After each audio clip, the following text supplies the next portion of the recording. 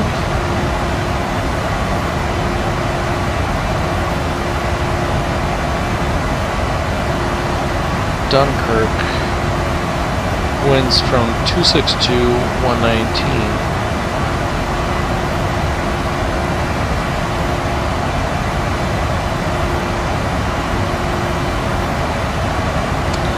Unable to 88 Stoli. Alright, check that out. And I don't have any wind data for Punt. And let's do the descent forecast.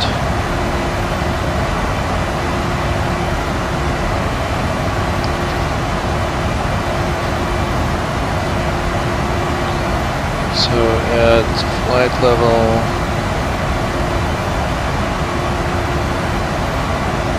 300, we have winds at 268 at 106.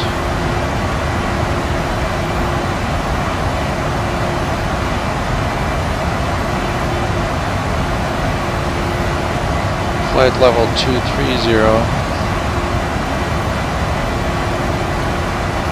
The wind is from 265 at 88.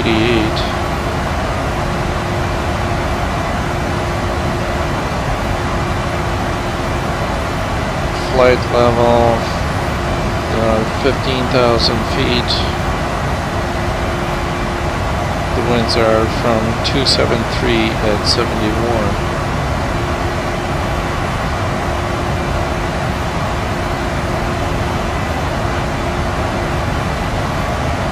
Let's execute that. And let's check out the Stoli. Let's get our heads out of the CDU for a minute. Just do a sanity check over here, make sure everything's on track.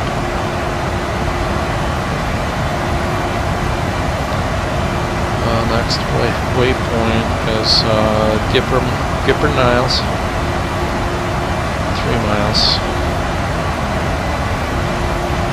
and we should be at 12.8 thousand pounds of fuel, and we're actually at 12.4. Time now is 13 minutes into the flight. About 400 pounds of fuel off by about 400 pounds of fuel.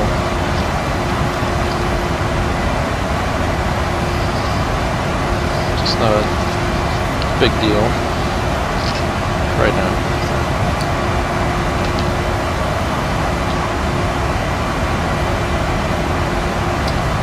Climbing through 28,500 for 39,000. Outside air temperature is minus 24. Next waypoint is Evote, 43 miles.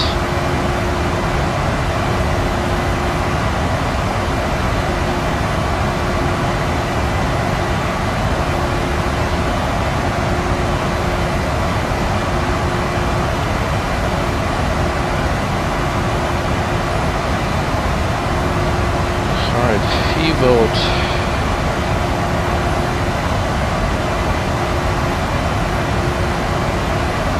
We can pick that up off of Fort Wayne, which is 117.8.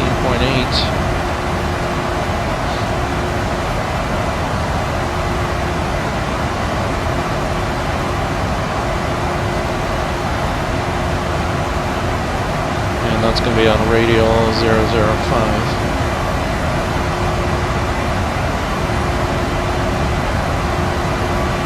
There it is.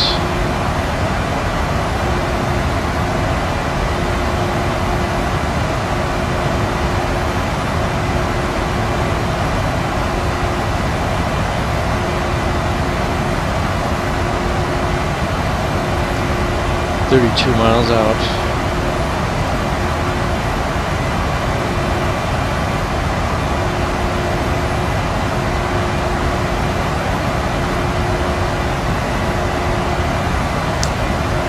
31,000 feet for 39,000. We're above the cloud deck.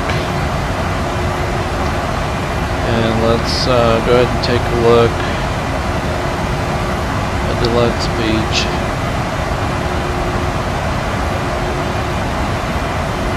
Unable to aid you install it said, right?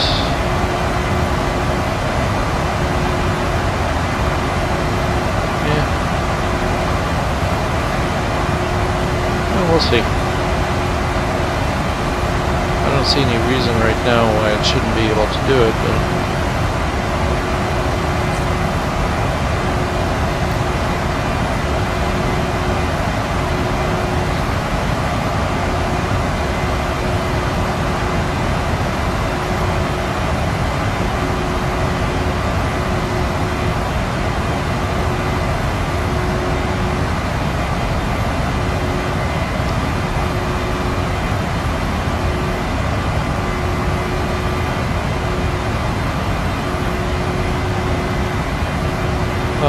we're just overflew South Bend, Indiana.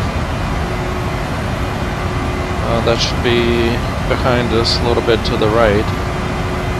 Probably see it if it wasn't so cloudy up here.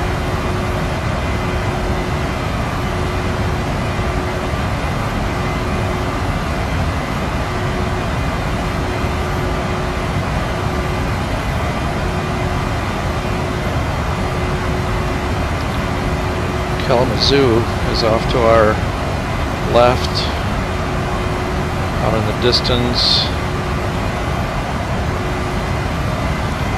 We're 15 miles from Evote.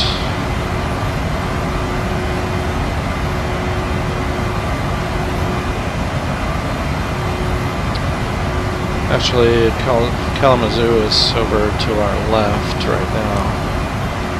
See it, can't see it. 12 miles to Evote, passing through 37,000 feet, about 1,500 feet to go to our top of climb.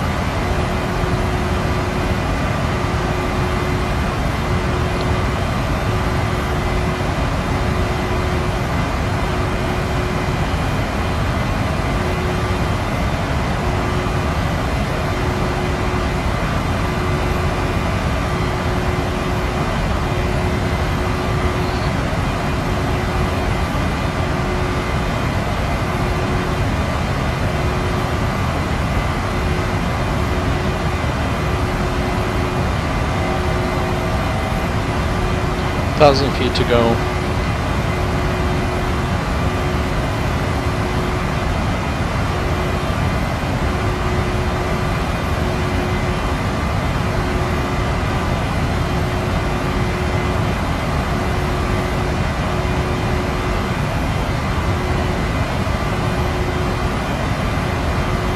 Three miles to Evote.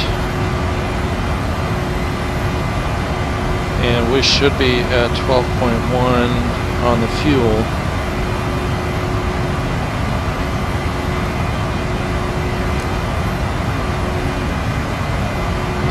Minutes into the flight.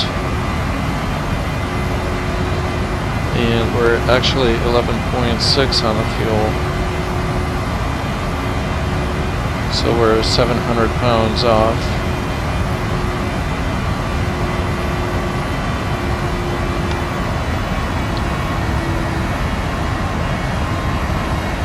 Top of climb. Let's go ahead and turn off the passenger seat signs, fasten belt signs.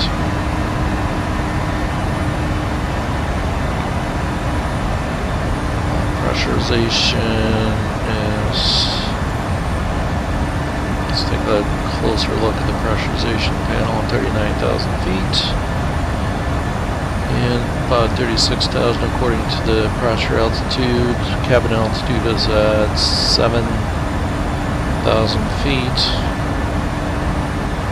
And it's almost neutral, so that's working well. Let's check the cabin temperatures.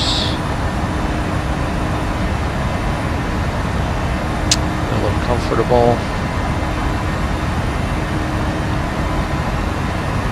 we can do a system check.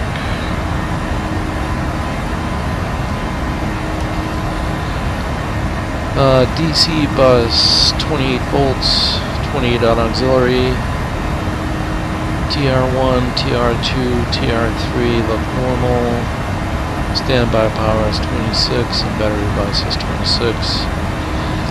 We have on the AC side we have 46 115 400 and Gen 2 is 45 115 400 with 117 400 on the inverter and 115 volts on standby power.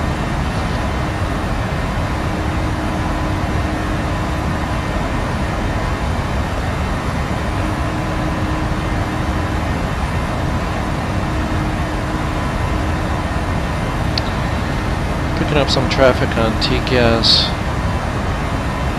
It's about 2,000 feet below me right now. United Airlines flight 152 out of Los Angeles for Boston, so we're going to be on a parallel track. He's doing, he's a 738 doing 545 knots.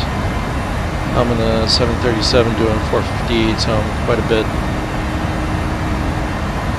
slower than he is.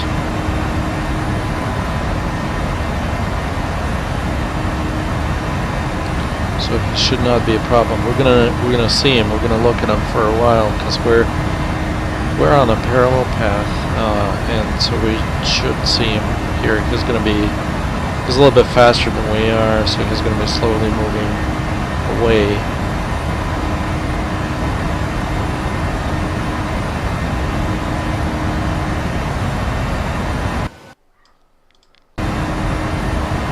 Sorry, I'm just adjusting to VATSIM. Another traffic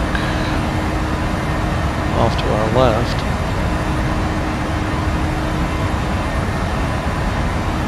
He's at 40,000 feet. And he's going to midway. He's going to be right on our way. Should be able to see him off to the left a little bit.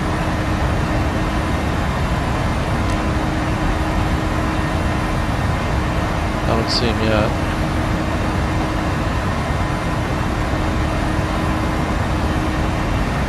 It's a little ways out still.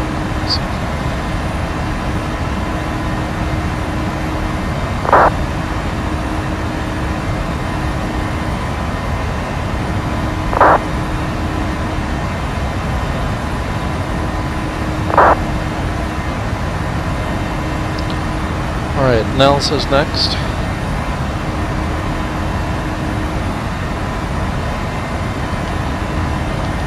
$44 miles.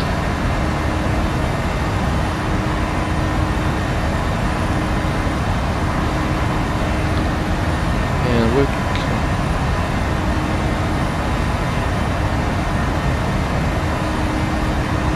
pick it up off of the Carleton VOR. On 115.7.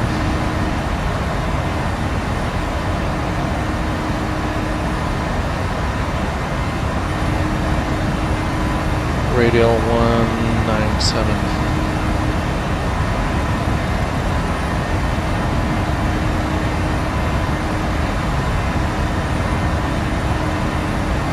There it is.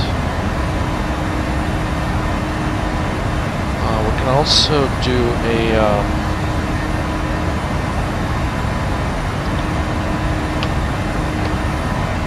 nav check on FMC radio updating.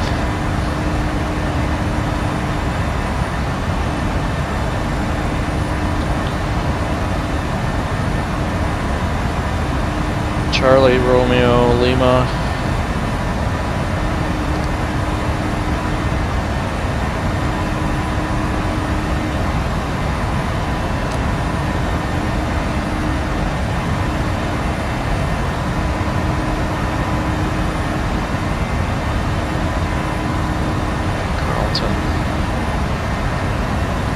So I got him on nav 2, 34.4 miles and 33.3 on the GPS.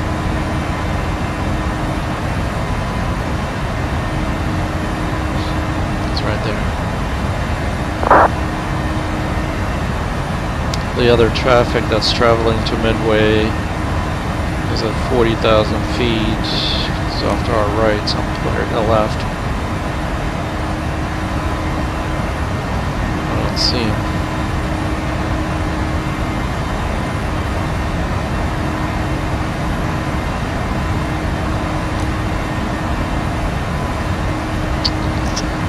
Let's go ahead and put a 15-mile ring around Boston.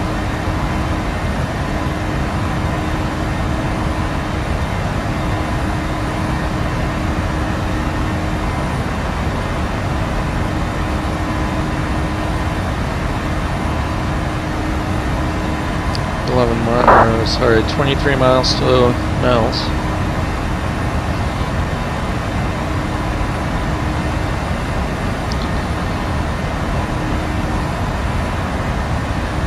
And that's gonna put us between on the western shore of Lake Erie, between Detroit.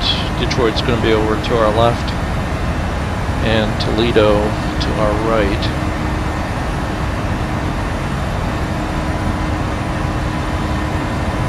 So Detroit is over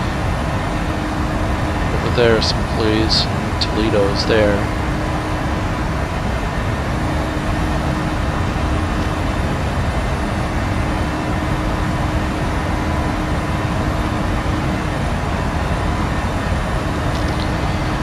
The next waypoint is going to be Kehoe.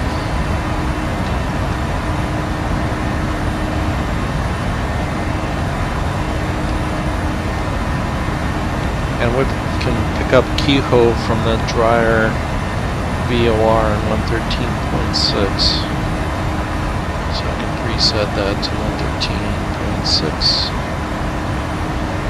Not going to switch it over just yet. And what I can do is I can put it on nav 1. 13.6.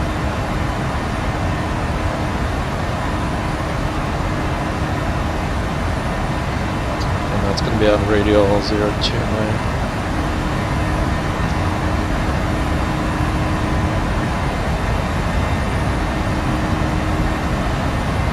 It's a little ways out.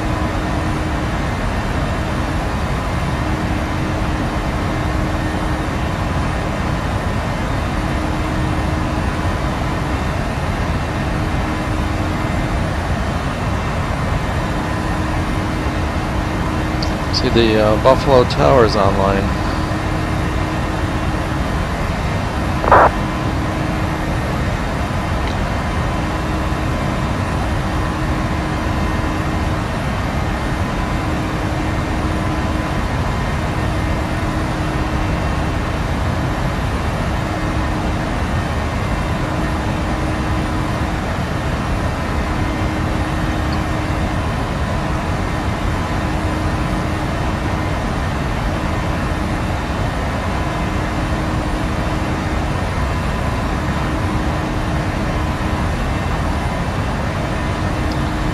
Miles to Nels.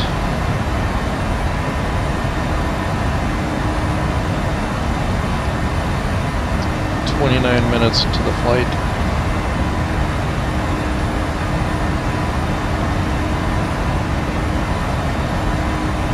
Should be at 11.2 thousand on fuel. We're at 10.8.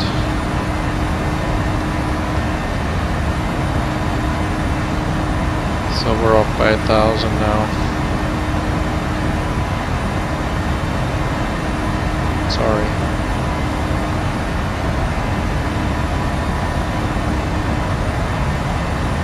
We're off by 600. Minus 600 pounds of fuel. Next waypoint is Kehoe, 69 miles.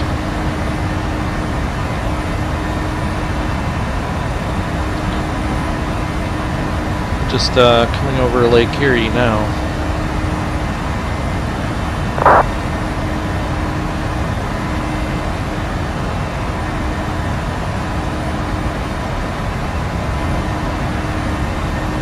All the weather that we saw during the briefing is off to our right.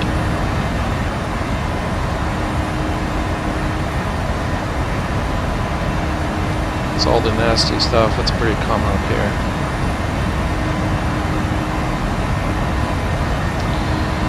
Kehoe is going to be right over the middle of Lake Erie. We're going to make a slight left turn at Kehoe.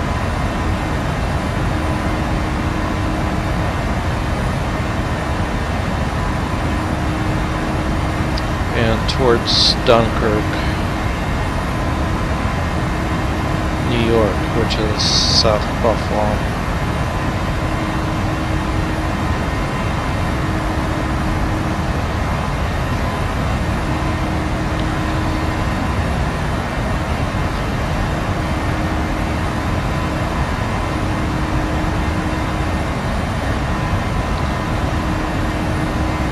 Do the type of descent calculation now, and our first hard altitude restriction is autumn.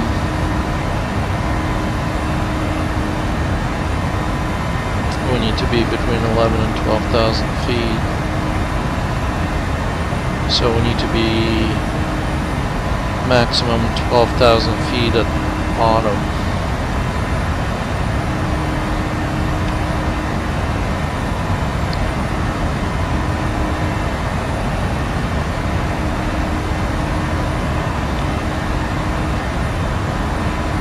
So coming down from 390 to 120, from 39 to 12 is 27 times 3 is 81 plus 5 miles. That gives us 86 miles from autumn is going to be our type of descent. So from autumn to Boston, it's another 56 miles.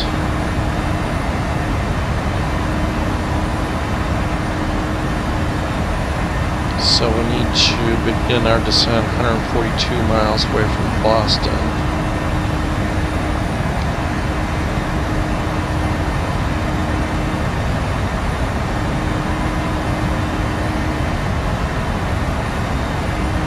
Which is going to be 18 miles before Stoli.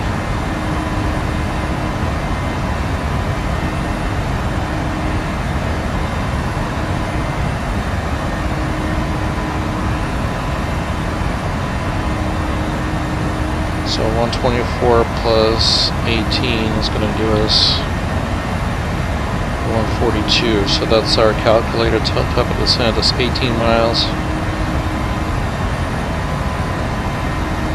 before Stoli.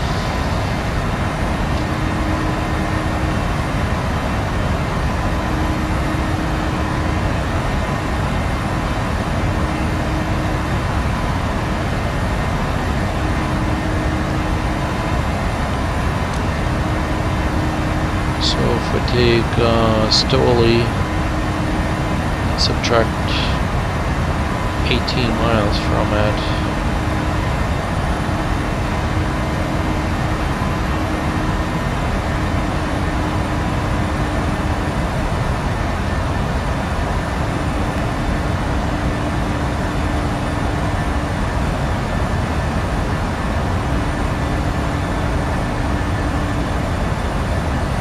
going to be right there, and the top of the descent is actually, so we're traveling east.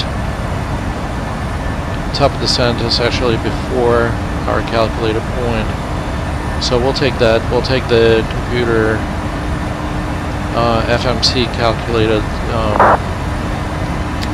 top of descent. And this message, unable to 88 knots at Stoli, I really don't care about that one because we don't have a restriction, airspeed restriction in Stoli, so that's fine. I'm gonna raise this.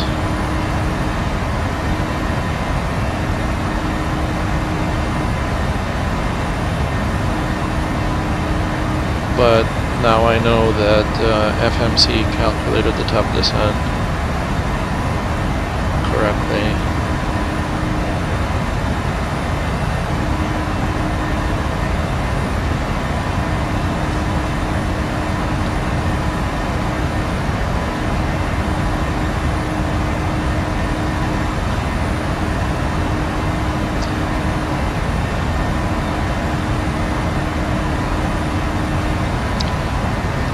Next waypoint is Kehoe, 21 miles.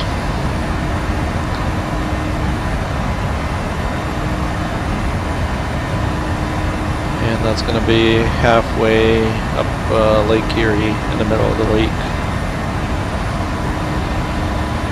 We can see some of the clouds breaking up to the left. We can see some of the Lake Erie out there in the distance. And Lake Ontario.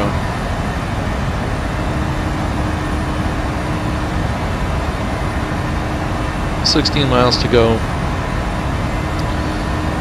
0.78 Mach on the speed, 39,000.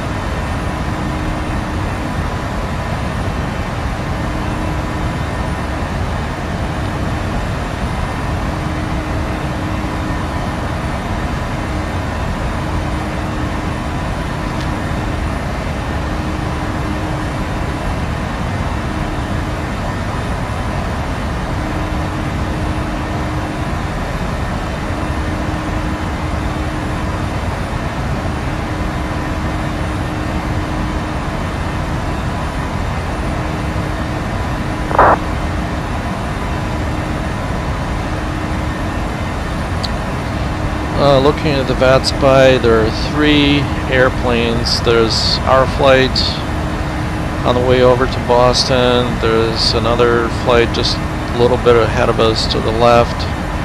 And that's this guy. He's a little bit lower than we are by 2,000 feet. He's at 37,000 United.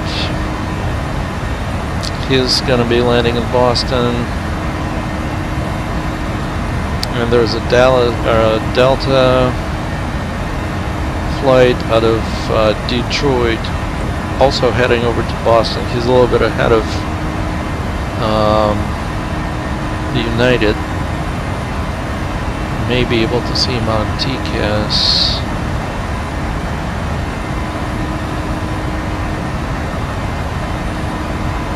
No, let's see him on TCAS.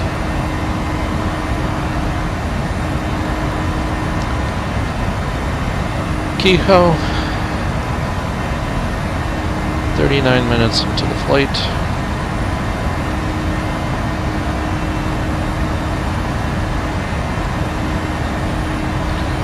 We should be at 10.6 on the fuel, and we're at 10.1.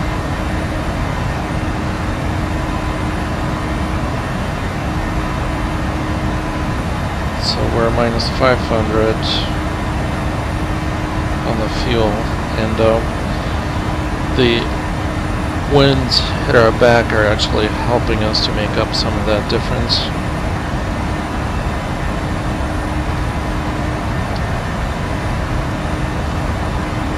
Next waypoint is Dunkirk, 116.2.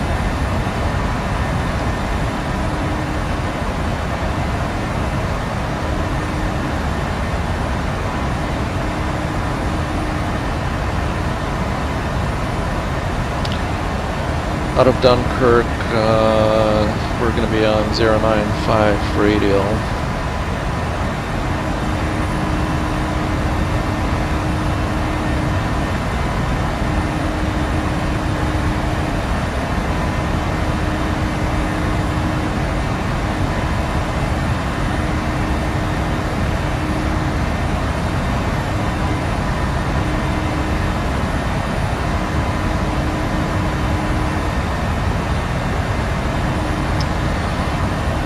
another waypoint here is it's called Coho, and that's out of Sudbury on 119.4.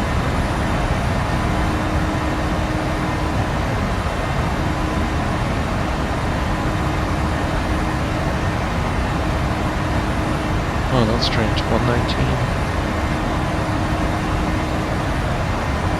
117.2. That's London, Ontario. 117.2.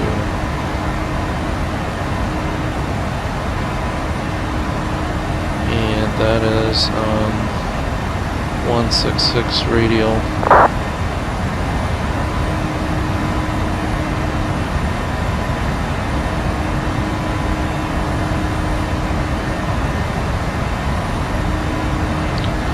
It's not, this point is not on our flight plan, but it's about halfway between Kehoe and Dunkirk.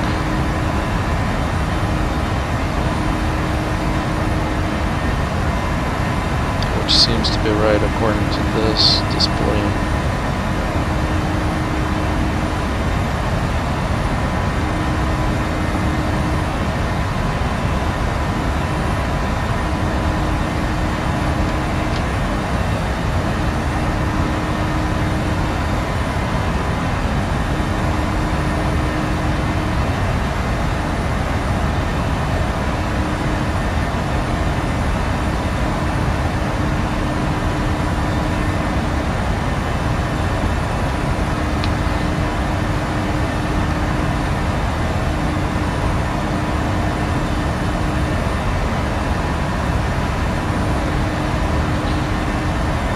Radio updating, we can check our DME, VOR DME against the GPS one on the Dunkirk. Go to nav status, actually fix Dunkirk as Delta Kilo Kilo.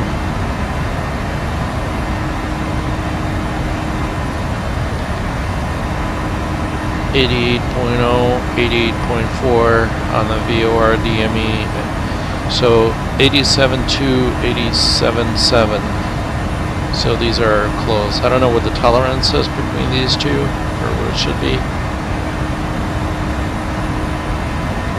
I may want to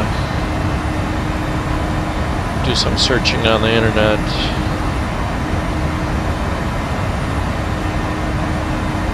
But that seems to be what I've, whenever I do radio updating, it seems to be off by a few miles between the GPS and the inertial coordinate system and the VOR.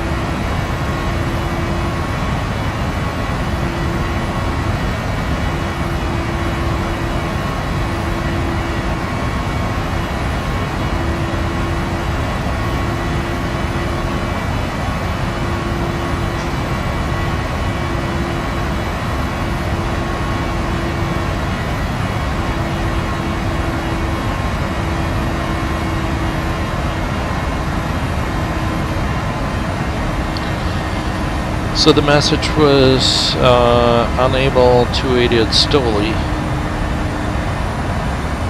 We actually don't need a restriction here at Stoli, so I can remove that. The only reason why I put it in is because there was another message. There was unable to do 280 seats. But the speed was dropping down below 280 before seats over at Stoli and Monsta, and that's the only reason why I put that 280 restriction there, so I can remove that.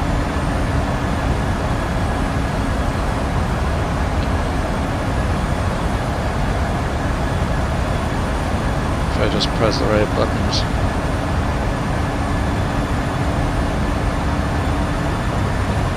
Let it recalculate. It's recalculating right now. These numbers will come back. I'm gonna leave the 280 restriction at Munster, and now saying that it's unable to make the 280 at Munster. Because over at Stoli, it's gonna be 261.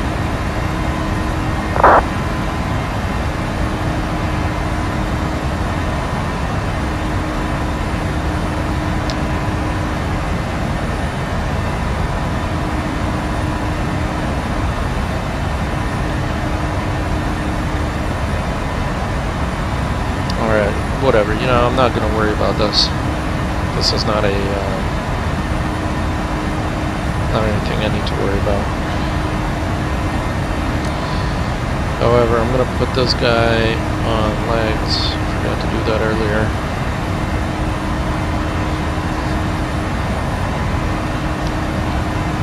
"62 miles from Dunkirk. There's a wall of thunderstorms just south of us.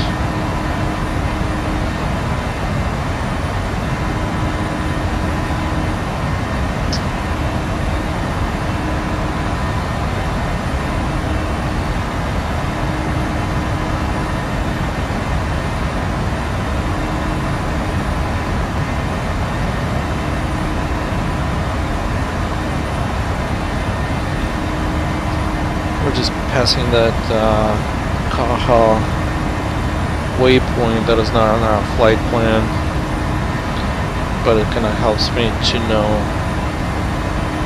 where I am.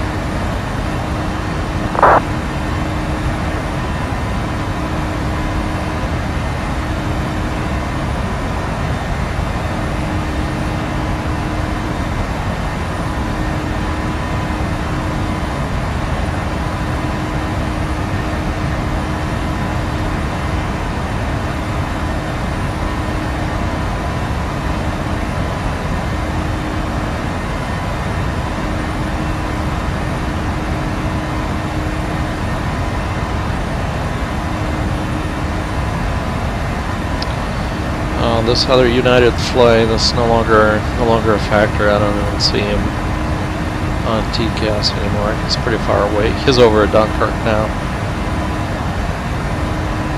Maybe a little bit past that.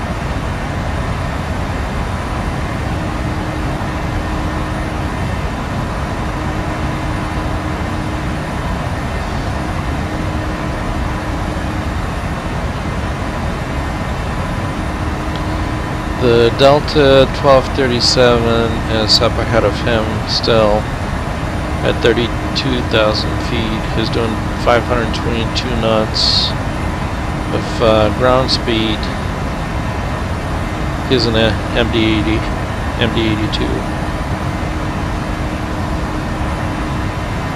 He's also quite a bit faster than we are. They're both landing in Boston.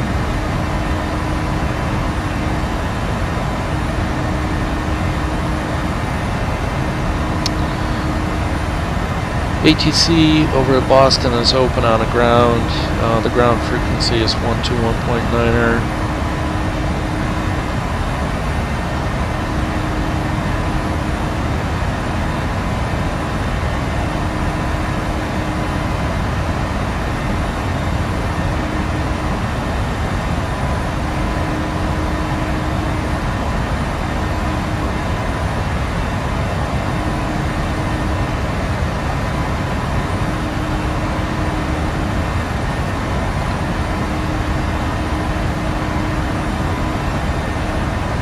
"37 miles to go to Dunkirk."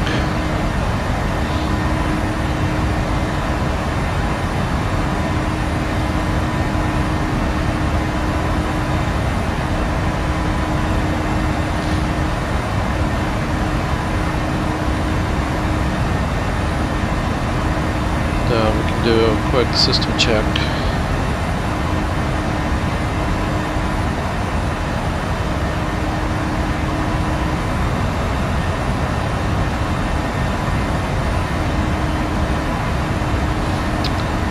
DC battery buzz 28,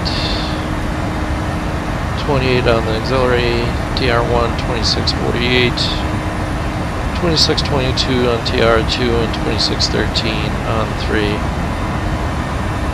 2626 on standby and battery bus, so that looks normal. Generator 1, 46 115 400, and 45 115 400 on 2. Got 117 volts on the inverter bus, and 115 on standby power.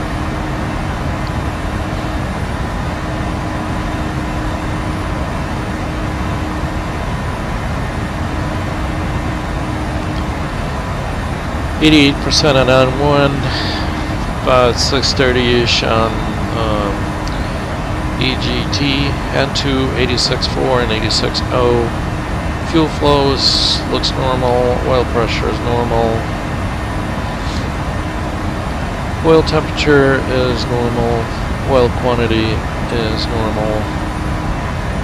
Vibrations are normal. Hydraulic quantities 72 and 96, which is typical, and 3029.80 on the pressure. And so far that looks good. Coming up on Dunkirk, 21 miles. Still doing 0.78 Mach, minus 30 degrees outside temperature on the cruise.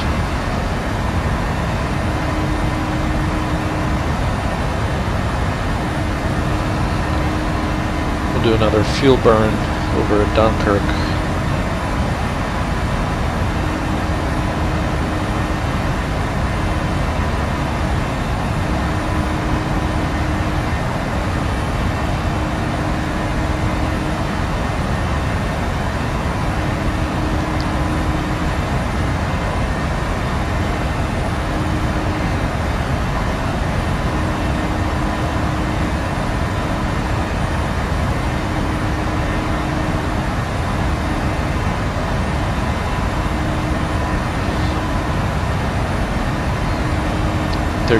To go.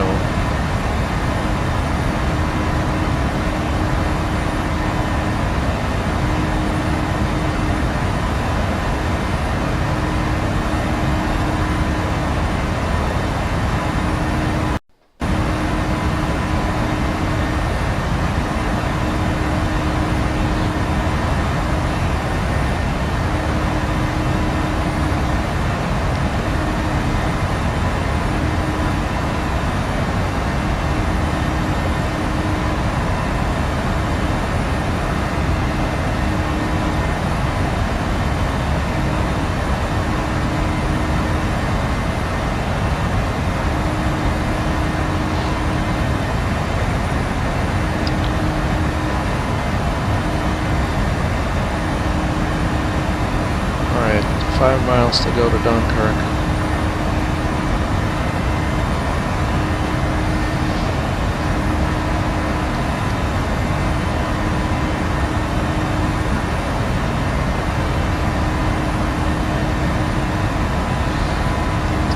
The city of Buffalo is off to our left,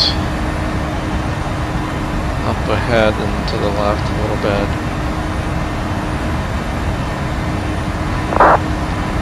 Alright, so 55 minutes into the flight over Dunkirk. And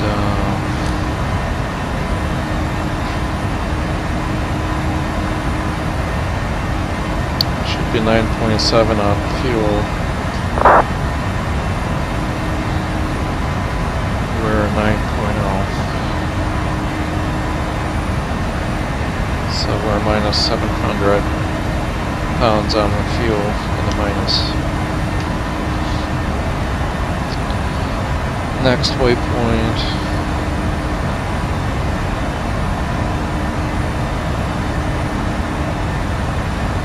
is Punkt.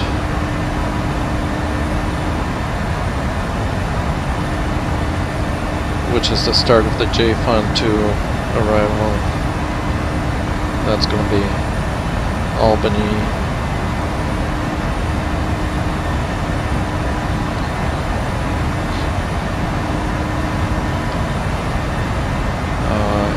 have a little while to go to that. That's 234 nautical miles.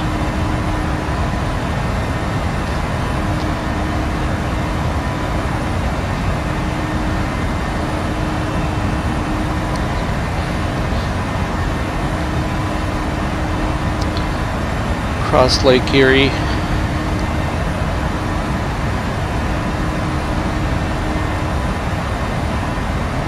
There's Lake Ontario out in the distance.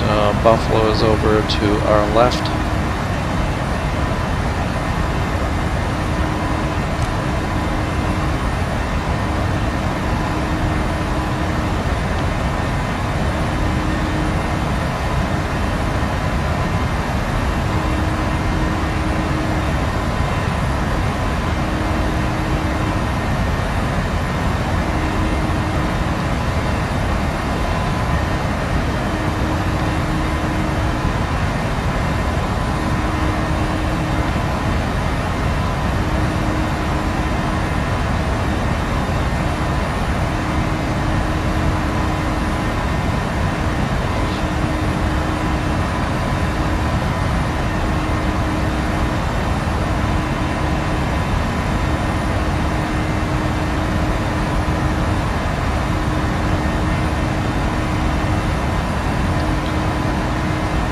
That's where I learned how to fly.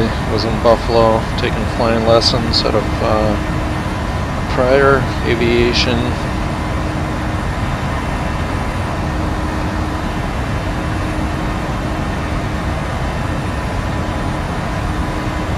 That was back in the 90s. Late 90s.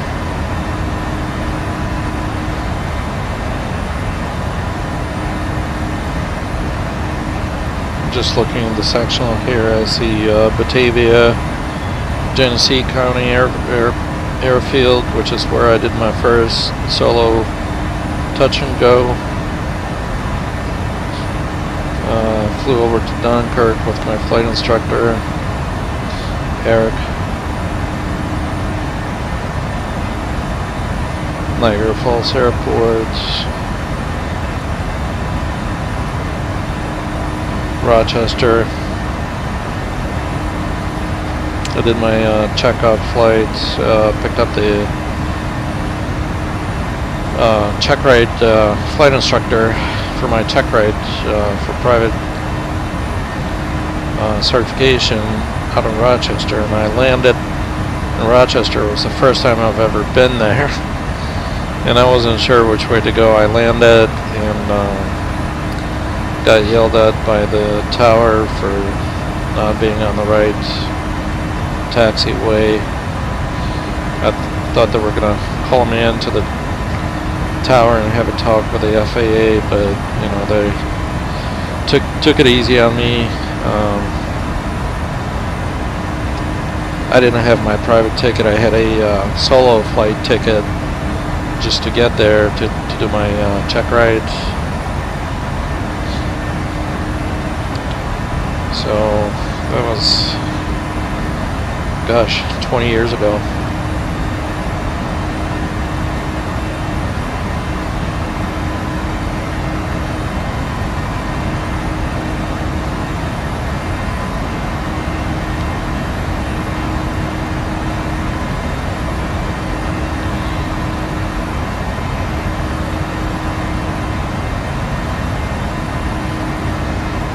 There's a solid line of thunderstorms just over to our right, south of us.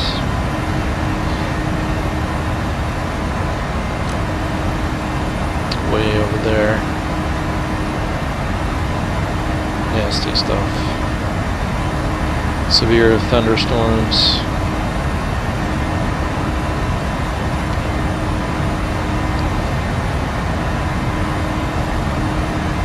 With clouds extending to 35,000 feet and more.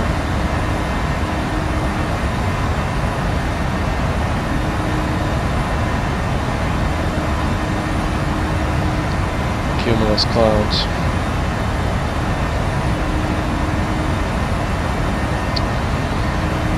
There's a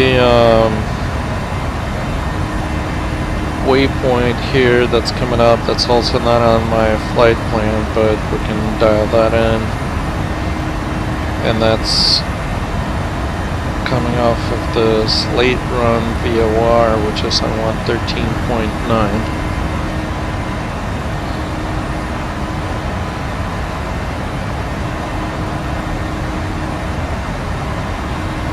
Let's see what the radial is.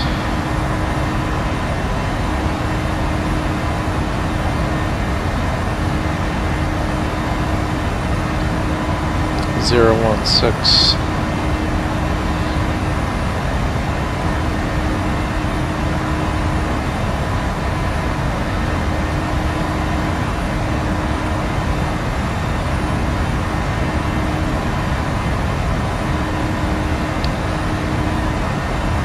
That's Kelly.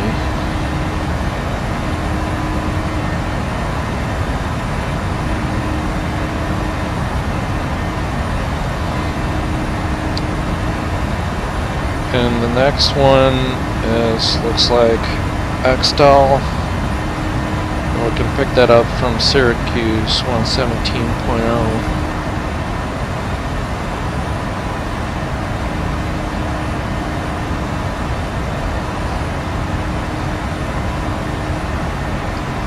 Before I switch it over, I'm going to just take a look.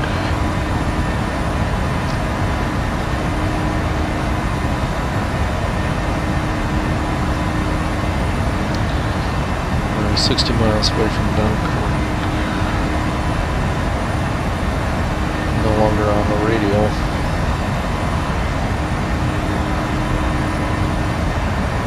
Should be 092.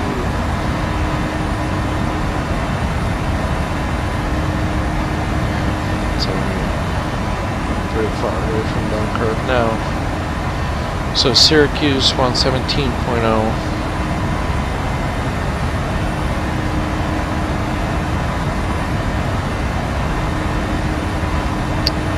Xtal is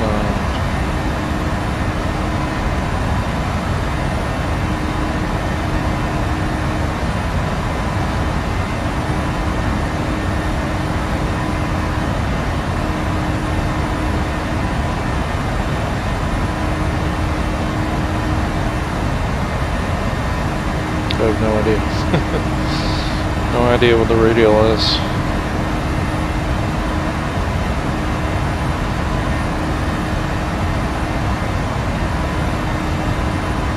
Doesn't say. And it's off a different VOR. It's Juliet 59.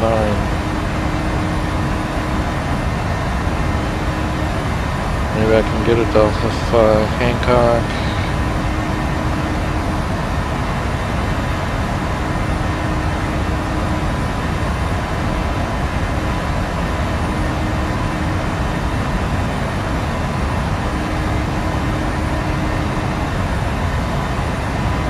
.222. Radial 222.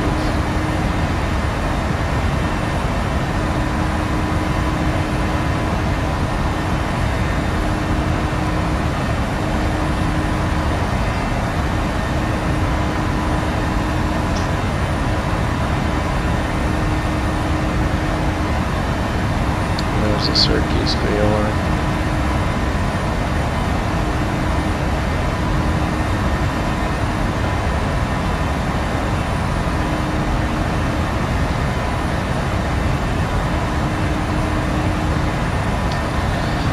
And Xtal looks like it's about 40 miles out.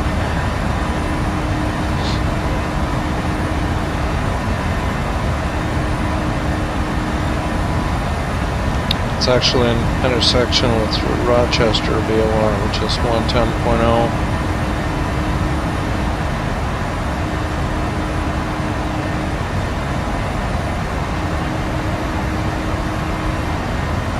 And that would be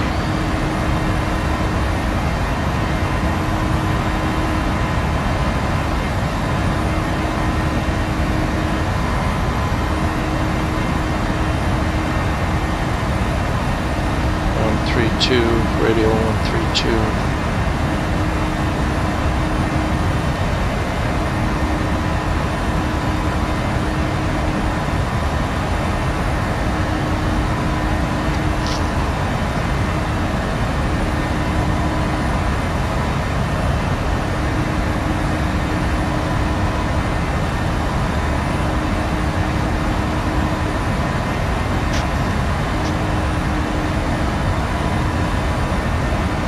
So that's our pseudo waypoint XTOL. Actually, it's kind of stupid, but the quicker way to set that would be just to put that fix on there.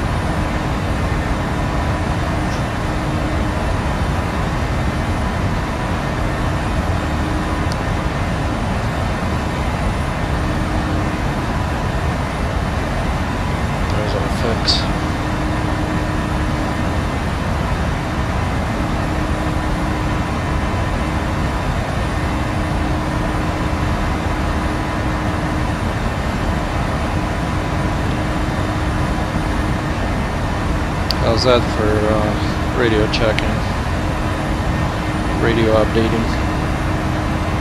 It's pretty close.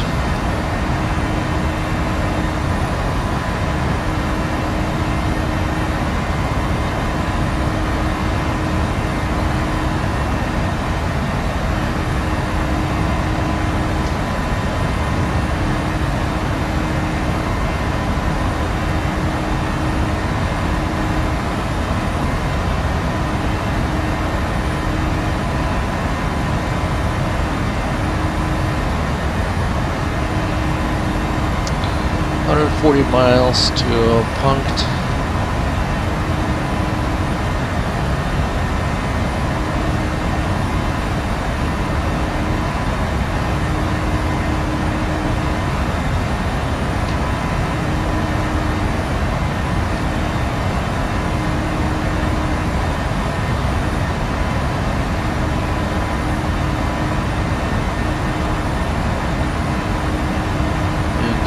Boston ATC is online now.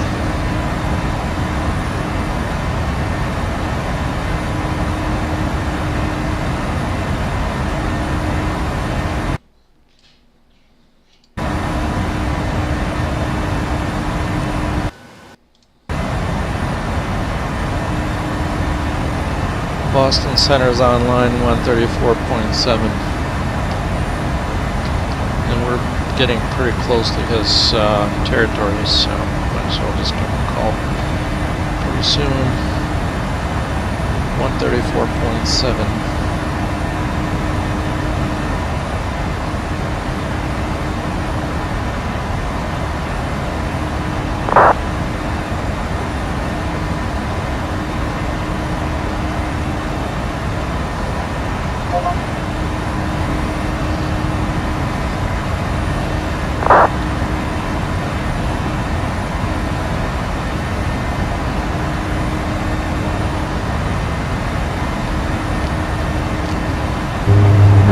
Boston Center, November 323, Julia Tango. We're 5 miles northeast of Hyannis with the ATIS Julian.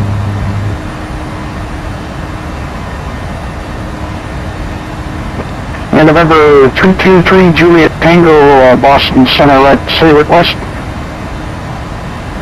We're Julia Tango. 3 Julia Tango, sorry, sir, you broke up there, say again. Landing at Hyannis, full stop. Roger, and let's see, you can proceed on course.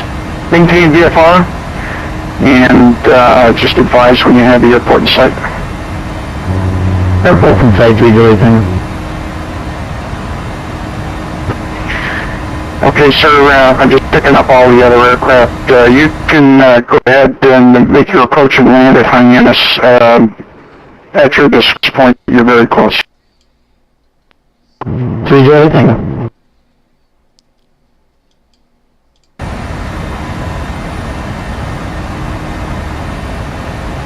Boston ATIS is on 135.0.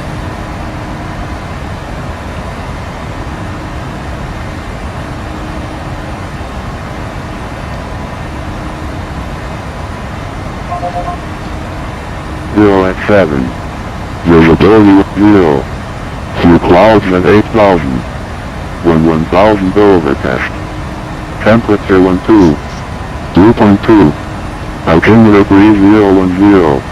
ILS runway 27 approach in use. Departing runway 33 left. All aircraft leave may hold short instructions and assigned altitudes. Zero height is standard instrument departure assignment with ATC and levels for taxi. Moderate bird activity in all areas. Hazardous weather information for New England area available from ATC on request. Numerous construction cranes in the Boston area and in the vicinity of Logan Airport. Advise on initial contact you'll have information Lima.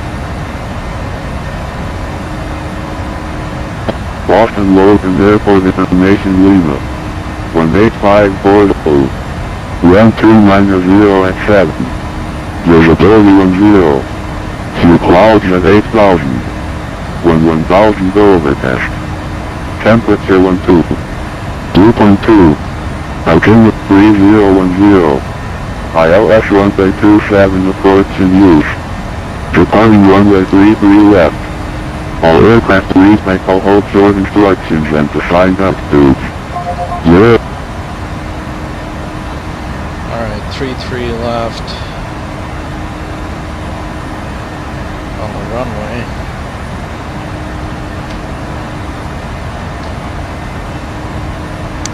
Let's go ahead and give him a call.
Boston Center, good afternoon. Southwest 5238, flight level 390.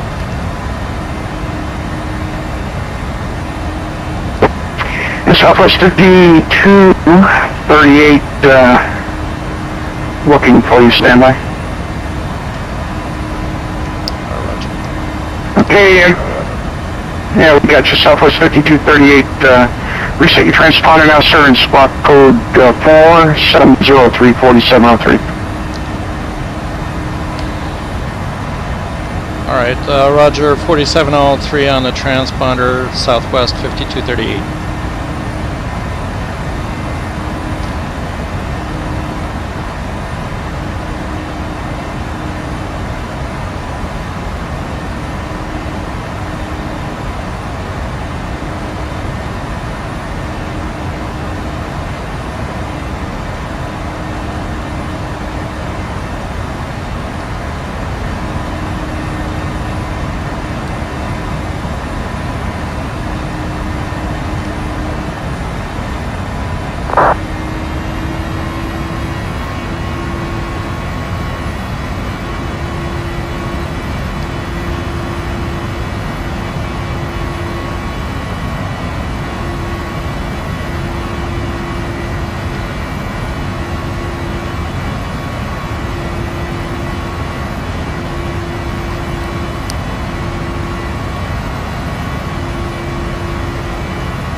70 miles, 78 miles. Southwest 1023 Boston Center, we're good to ground on taxiway Charlie short of 27 Holden.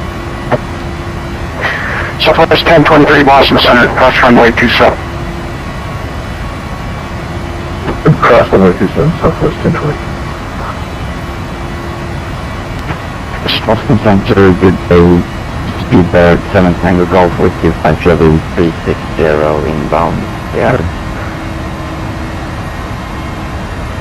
And Southwest, correction, speed 7 Tango Golf, Boston Center, good afternoon. Reset your transponder squawk 4704, 4704, please.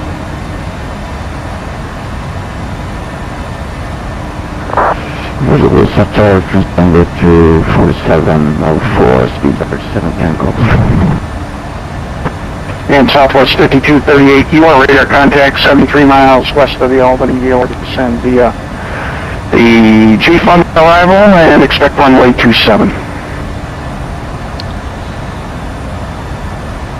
Roger, descent via J-Fond arrival, 27 on the runway southwest, 5238. And Speedbird 7 Tango Golf, sir, you are radar contact 40 miles northeast of the KMDW, flight level 360. Welcome aboard.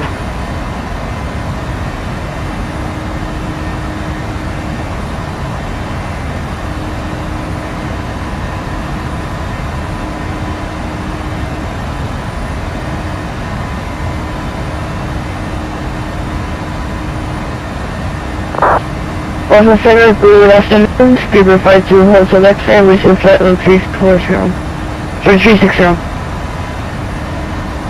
Speedbird 52 Hotel X-ray Boston Center, good afternoon. Reset your transponder and squawk code 4706. Next, please. 4706, Speedbird 52 Hotel X-ray.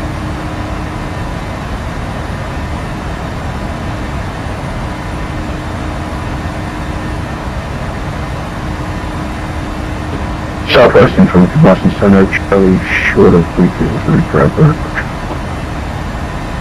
Southwest 1023, the wind at 270 runway 33 left, clear for takeoff. Clear for takeoff, if you left Southwest 1023.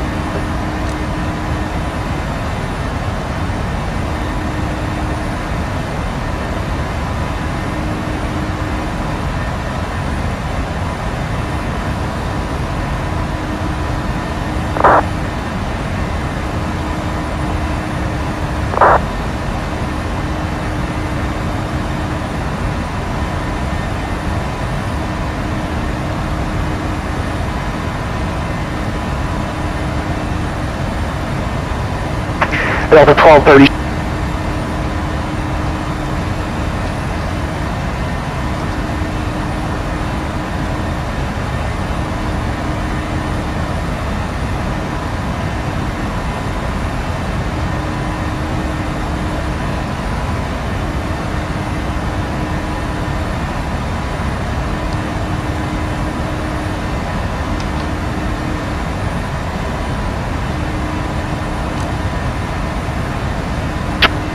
Boston Center, you called up at 1237? Delta 1237, just repeating your, since I'm working top down and you'd normally be turned over to approach right now. Approach normally tell you at this point, descend via the J-Fund 1 arrival, runway 27 transition, Boston altimeter 3010.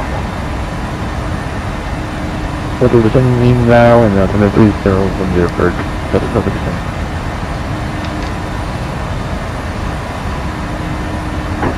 Southwest 1023 Boston Center, flight level 150, and 300. It's 1020, yeah, Boston departure radar contact, climb, maintain 14,000, 14,000. 14,000, Southwest 1023.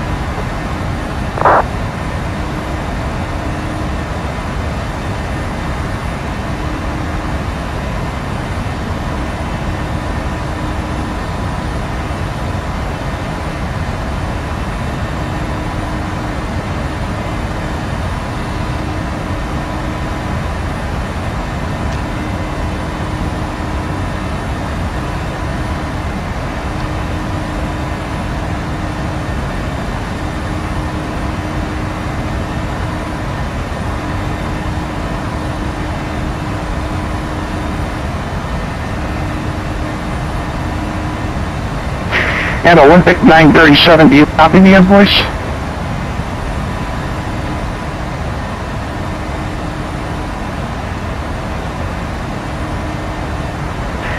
Speedbird 52 Hotel X radar contact now over the Kenny Buck DOR flight level 360, welcome aboard.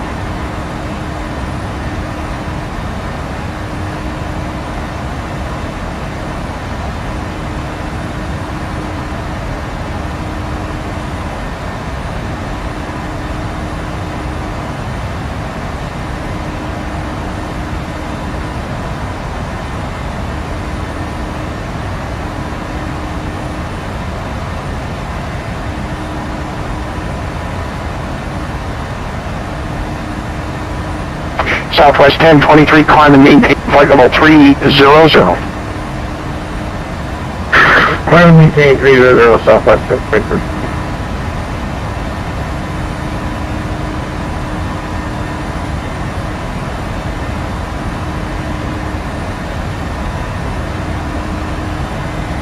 Boston Center, PSA 56, level 410, 20 south of LaGuardia.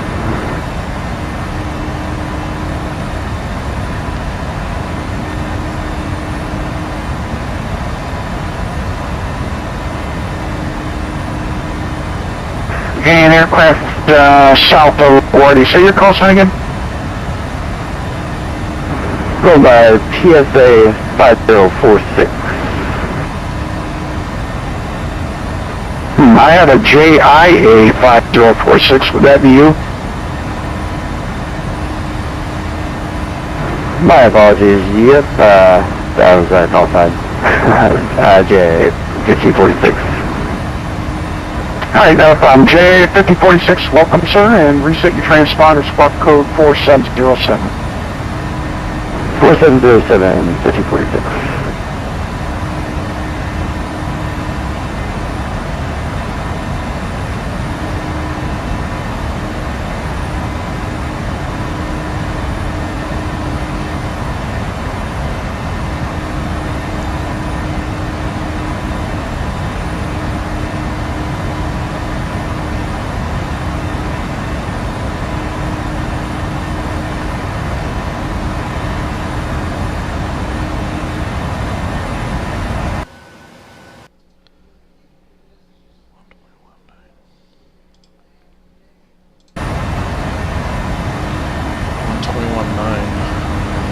NGA 5046 radar contact now as reported, flight level 410.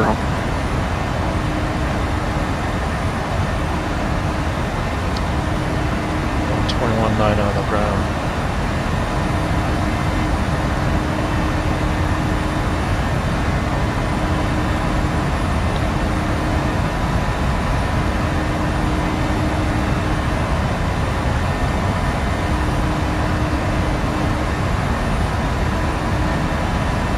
And Delta 1237, descend and maintain 4,000.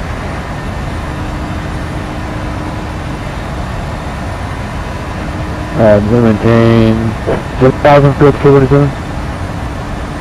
Delta 4,000, descend and maintain 4,000.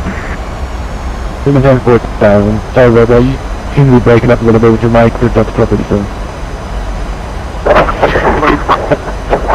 Okay, Delta 1237, thank you for that. We'll see if we can fix it somehow. Okay.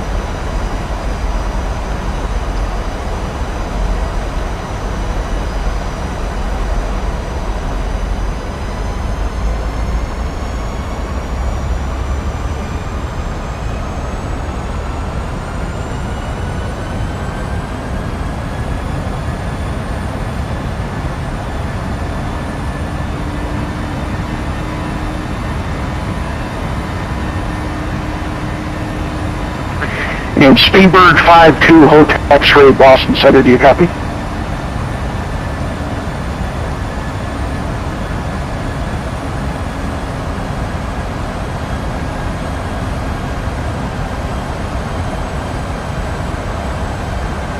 Speedbird 52 Hotel X-Ray, go ahead.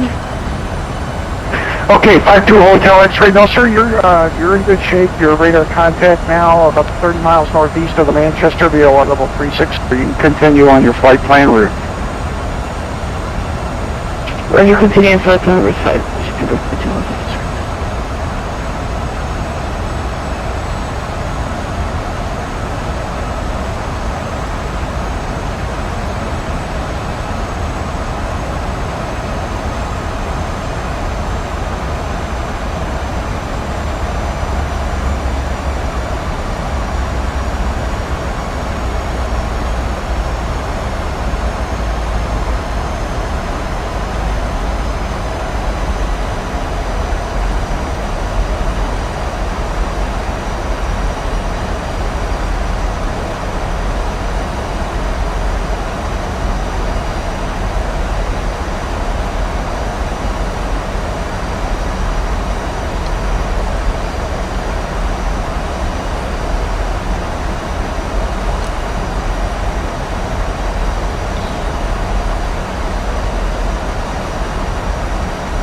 And Delta 1237, you're still pretty high, sir. I'm going to take you, continue on your, on the arrival. I'm going to take east until you descend enough so we can turn you inbound into the final approach course for runway 27. That sounds good. I realized I was a bit high, so I'll just keep extending out here for that 1237. Yeah, Delta 1237, you can fly heading 0 enter 0, descend and maintain 4,000. I presume I'm doing down to 4,000. That's what it's doing.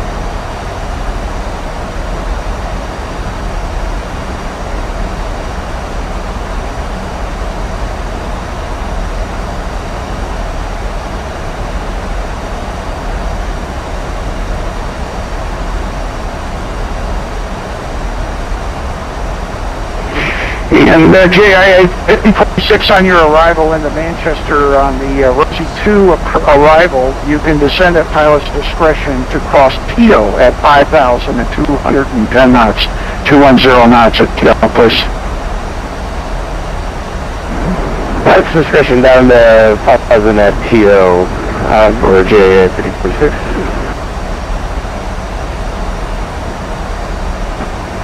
In the Manchester Alpha now 008, you can expect, let's see, stand by. Expect a visual approach runway 35 at Manchester today. Visual expect visual 35 for Manchester and happy altimeter for JIA 5046.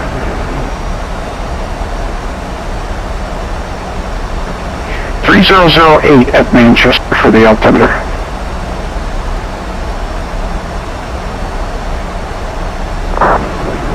Pleasure, thanks.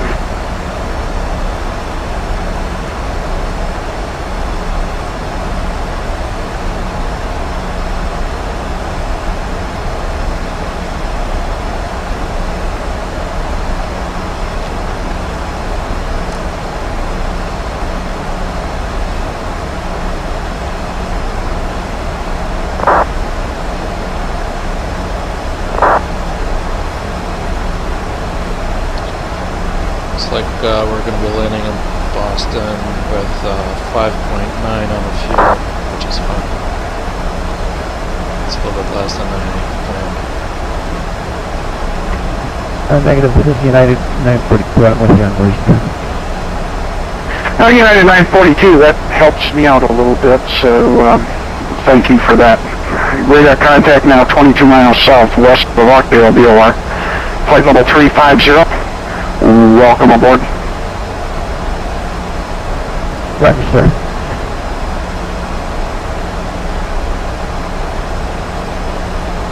Boston Center, November 4-5 Whiskey Golf with you. Laconia looking to pick up my IFR. Yes. And November 4-5 Whiskey Golf, Boston Center. Clear circle, stand by. I'll be right back to you. Stand by.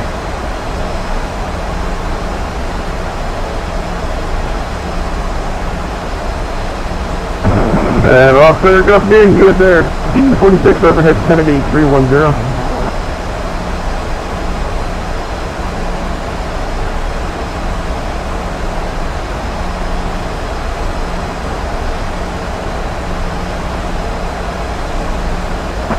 And the aircraft overhead Kennedy, I'm trying to find you, sir. Say again your call sign.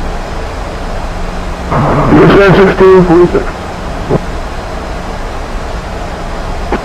US Air 1646, Boston Center. Good afternoon. Reset transponder. Squawk code 47114711.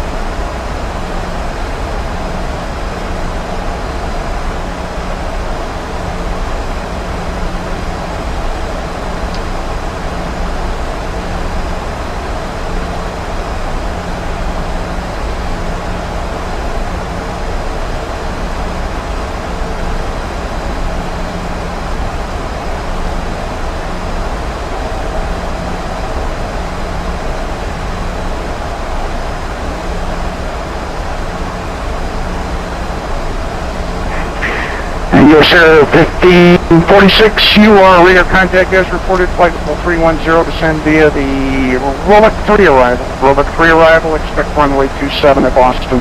Boston altimeter now 3010, information Lima current. Oh, we got Lima down in the Roebuck 3427, Iowa. USA 1646.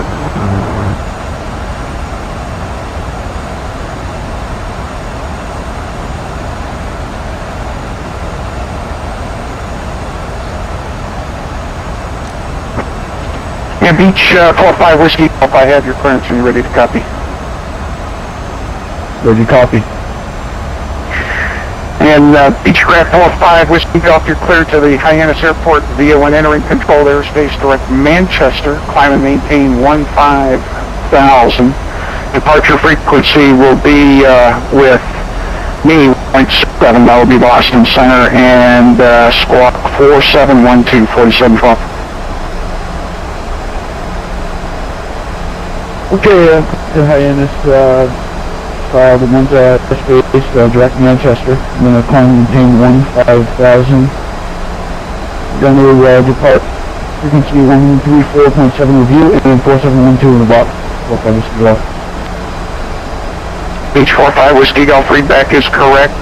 You are released for departure. Departure void is not off, but 1955 Zulu, now 1935 Zulu. And you can switch to Unicom, or you can switch to the advisory frequency. Now contact me climbing out of Laconia, climbing out of 2,000 feet.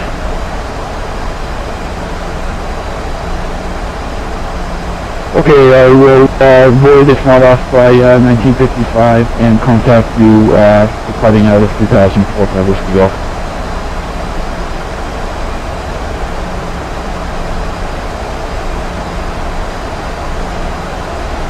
And Alpha X-Ray 005 Boston. Set me on, please.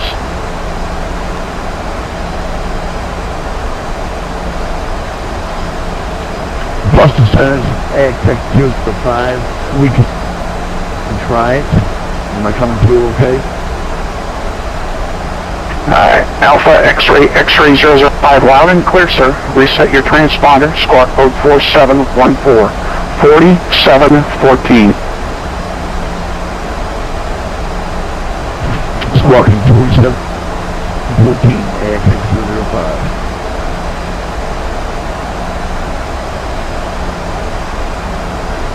Delta 12, turn right now, heading 090, Winnie will join the runway 27 localizer.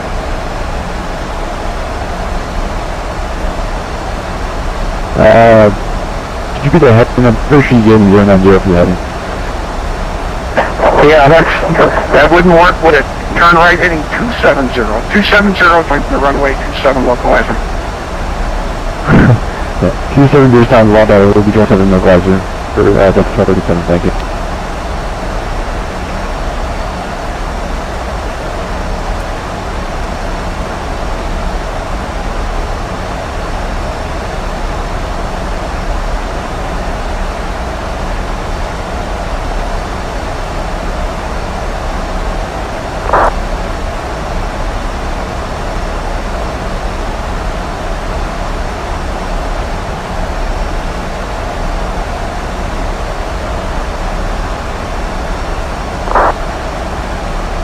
Boston Center,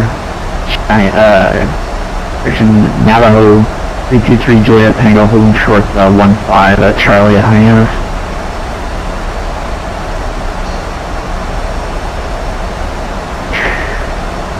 And it was Cheyenne 323 Juliet Tango, VFR departure.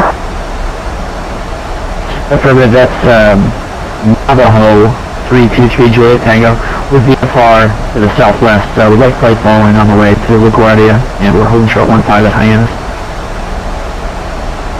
Okay, Navajo 323 Juliet Tango, squawk code 4715, 4715. What runway did you, I'm not quite set to look at you yet, but I can shortly. What runway were you planning to depart? Holding short 15 at Hyannis. 3 Juliet Tango. 3 Juliet Tango, roger. I don't have the wind at Hyannis, but the wind at Martha's Vineyard is 3005, runway cleared for takeoff. We'll take off 15 at 3 Juliet Tango.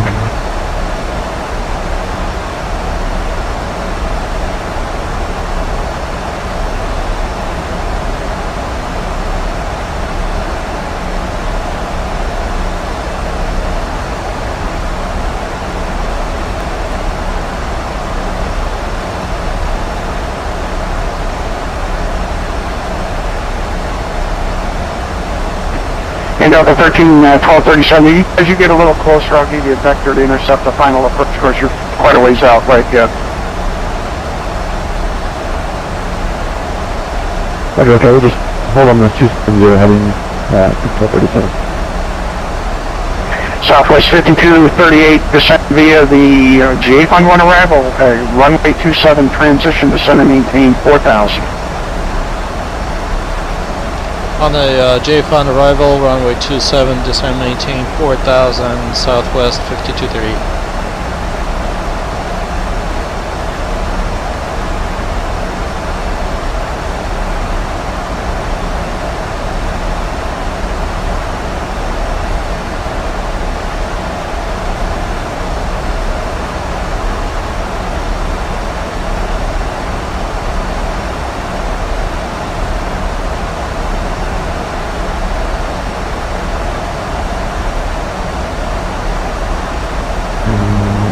Three Juliet Tango 1800 for 6500. Navajo 323 Juliet Tango, take departure radar contact. You can maintain VFR, climb to any valid VFR altitude for your direction of flight, proceed on course. Juliet Tango.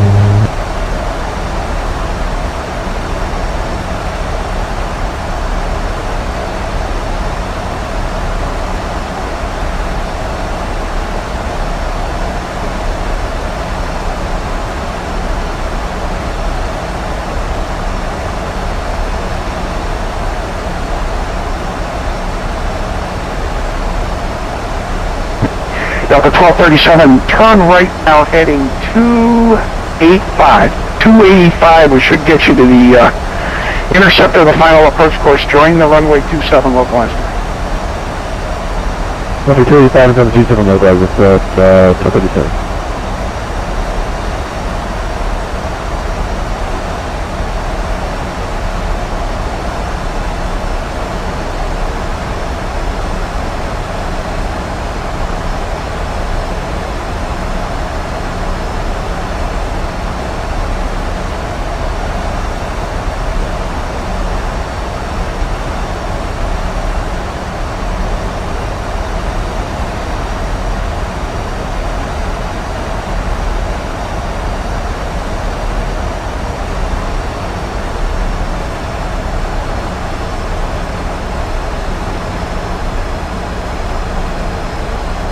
And Alpha X-ray 005, I haven't forgotten about you, sir, but you are right on the edge of our airspace here. You are radar contact 20 miles north of the Watertown VOR at 8,000. Welcome.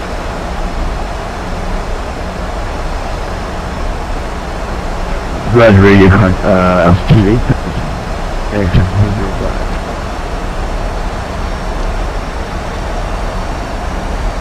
And by the way, you are loud and crisp points.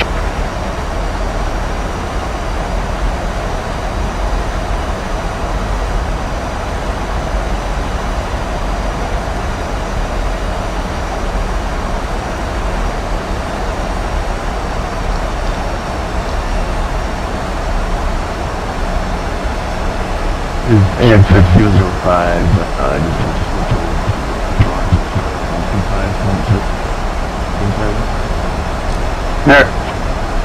They're just hanging on, sir. I'm trying to hang you off now. Roger.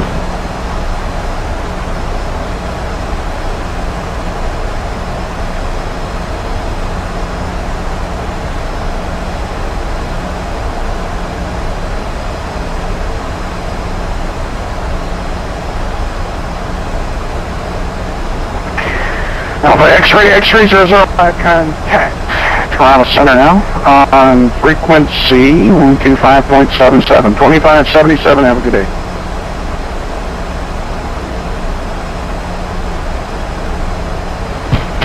Roger.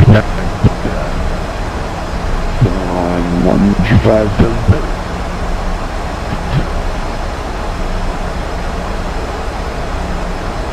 November 45 Whiskey Golf out of Laconia, passing through 2600 for 150. 45 Whiskey Golf. Yeah, Beach 45 Whiskey Golf, Boston Center radar contact, climb maintain 15,000. Proceed direct Manchester. Direct Manchester and up to 5,000, 45 Whiskey Golf.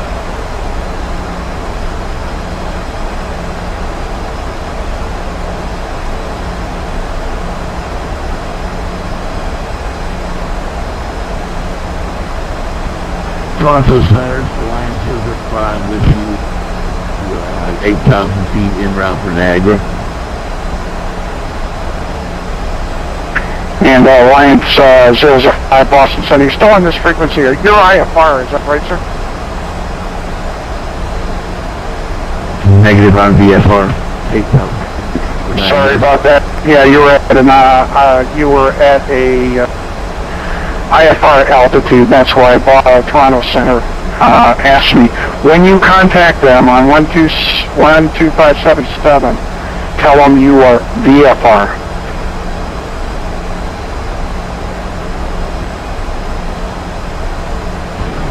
Roger.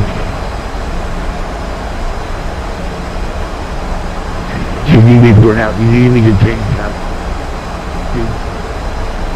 Roger. Go ahead and change frequencies now, 125.77.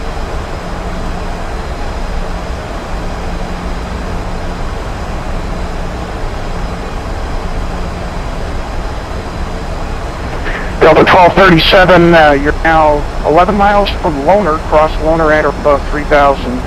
You're cleared for the ILS runway 27 approach.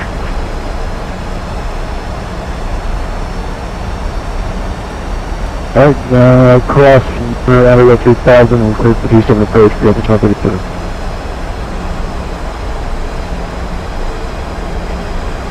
Cross Houston, American 303, flight level 230, 5 miles northeast of the JFK DOR with Lima. American 303, Boston Center, good afternoon. Reset transponders, squawk 4716, 4716, please. 4716, please, okay.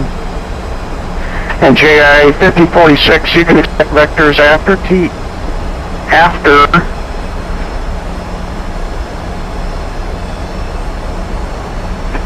Tito for the visual approach runway 35 at Manchester. Roger, we'll expect vectors after Tito for visual 35 at Manchester 5046.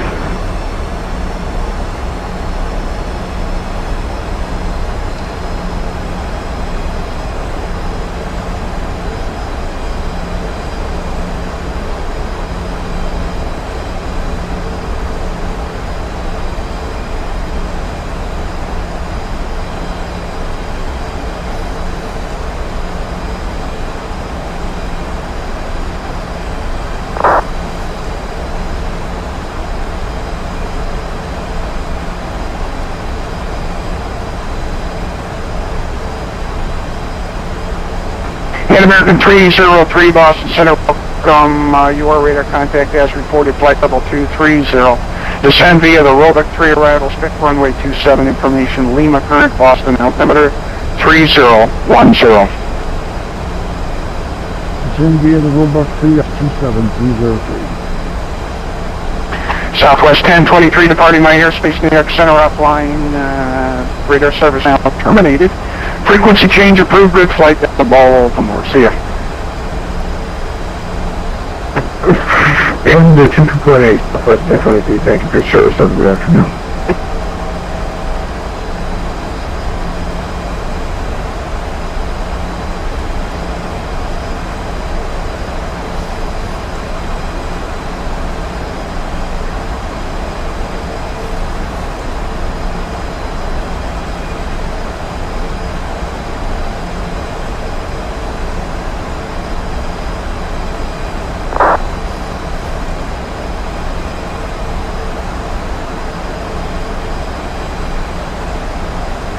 And Boston approach Southwest 5238 established on localizer.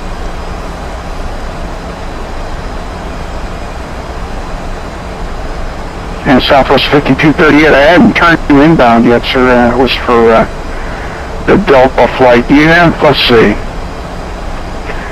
Traffic is 1 o'clock, 3 miles. He's on the final approach course. Do you have that traffic in sight? That's Roger. I have him on TCAS. I can do a circle around Loner if you'd like, but let me know what you want to do. Yeah, just do a 360 from there. So turn right heading, 360 will get you on the final approach course with enough spacing to make the approach. All right, Roger that. Delta 1237, the wind at Boston 270 at 7, runway 27, clear to land. Runway 27, clear to land, Delta 1237.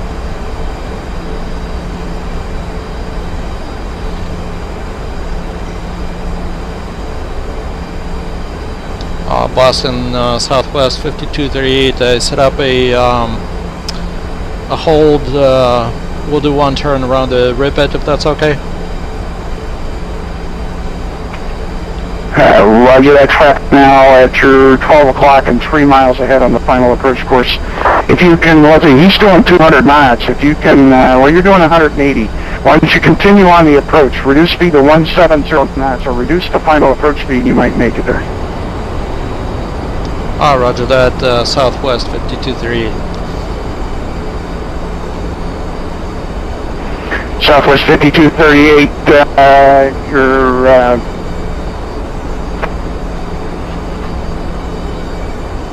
disregard.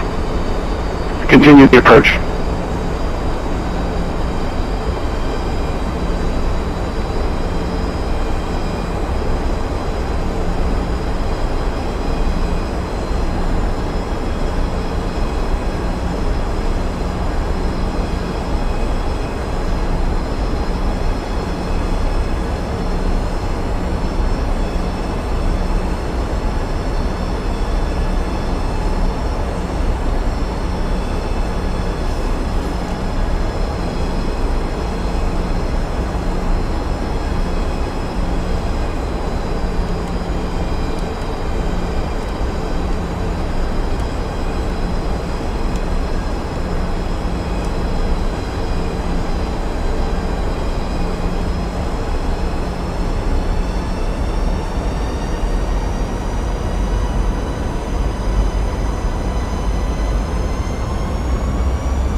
Speedbird 52 Hotel X-ray, you're departing my airspace to the southwest. New York Center's offline. Radar service terminated. Frequency change is approved. Have a good flight.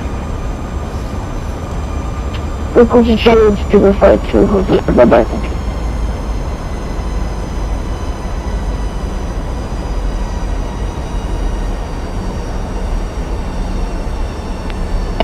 you. United 942 departing my airspace to the north.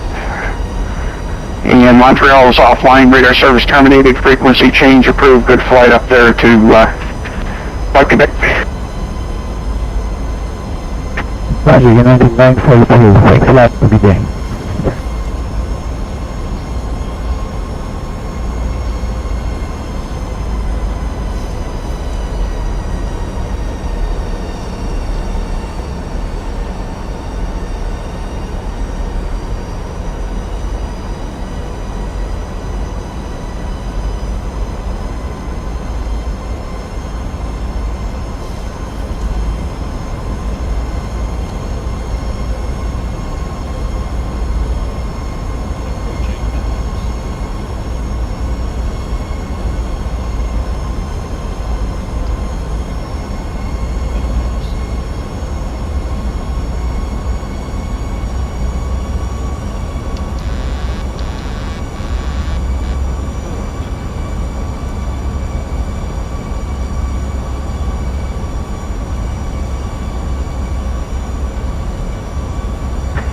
Delta 1237, welcome to Boston. Continue straight ahead on Kilo, cross runway 22, right, contact ground on the other side.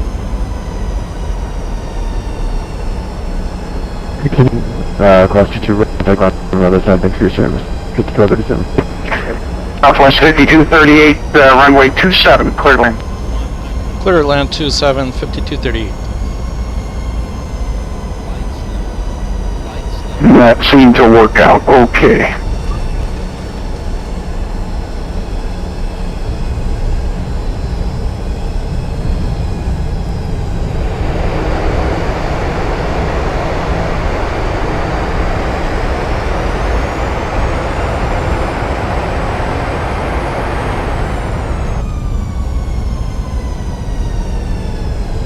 And JI 5046, you continue descent to 3,000, descent maintain 3,000.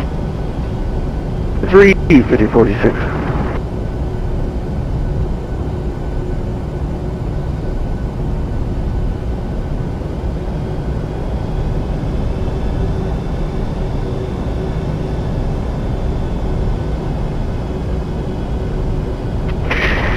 And then all 323 Juliet Tango, the LaGuardia altimeter 301330, 13. 3 Juliet Tango, roger.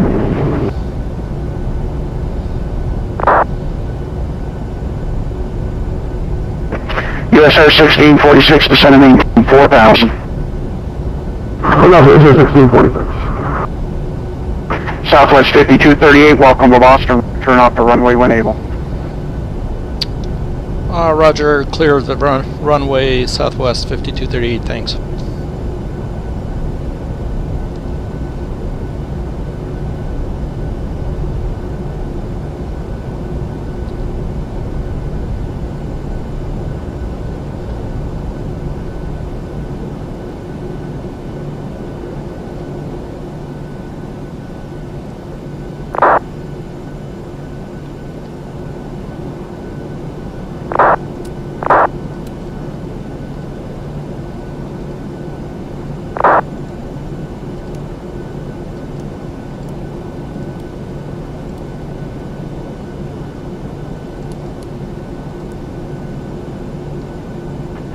Yeah, Beach 45 Whiskey Golf Boston, altimeter 3010.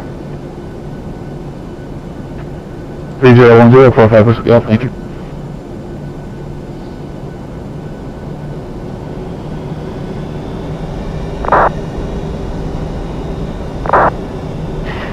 Boston Center, good day. Your noon American 400, this is follow 257 with Lima on the Roebuck 3. American 400, Boston Center, good afternoon, reset transponder squawk 47204720, please. 4720 American 400.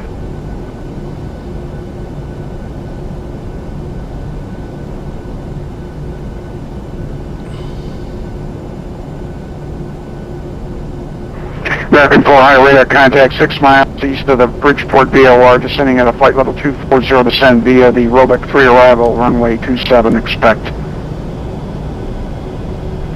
Send via the Roebuck 3, expect 27 American 400. American 400, oh, you said you had Lima, thank you for Lima. That's affirmative, we have Lima. Speedbird 7 Tango Golf, departing my airspace to the southwest, radar service terminated. Frequency change is approved. Have a good flight. See you later. Frequency is approved. Thanks for the controls, next, goodbye. Speedbird. Tango Golf.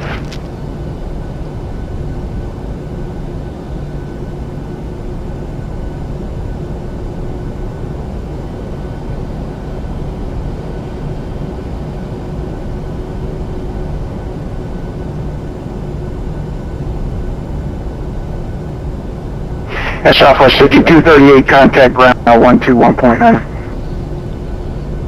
121.9er on the ground, Southwest 5238, thanks for your help.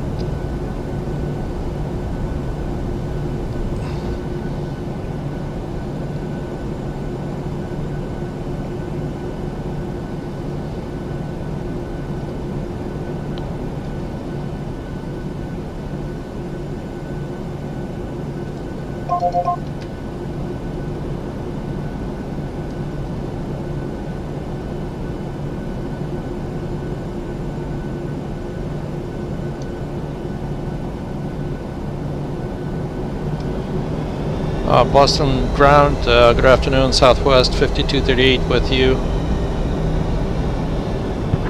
Southwest 5238 Boston ground. Not to worry, sir. He forgot to hand you off to me. Just continue your taxi on Kilo to the gate. Roger that. Yeah, I realize he's a little bit busy today, so thanks.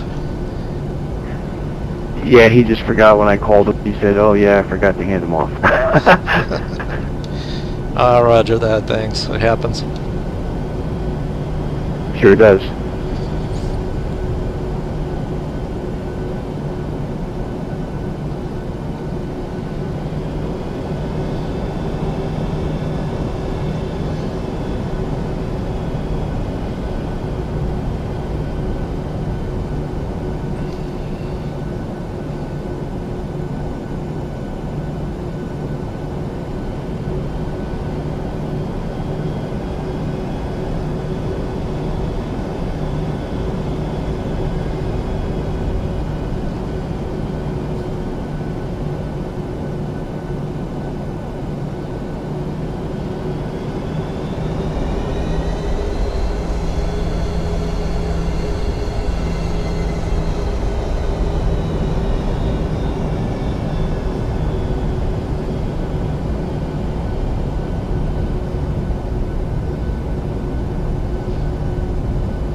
Boston ground, hello, United 2400, ready for taxi with Mike.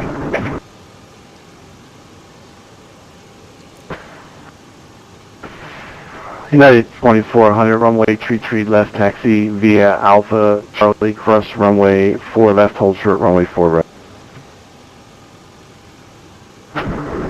Okay, 3 left, the Alpha Charlie, cross 4 left, hold short of 4 right, United 2400.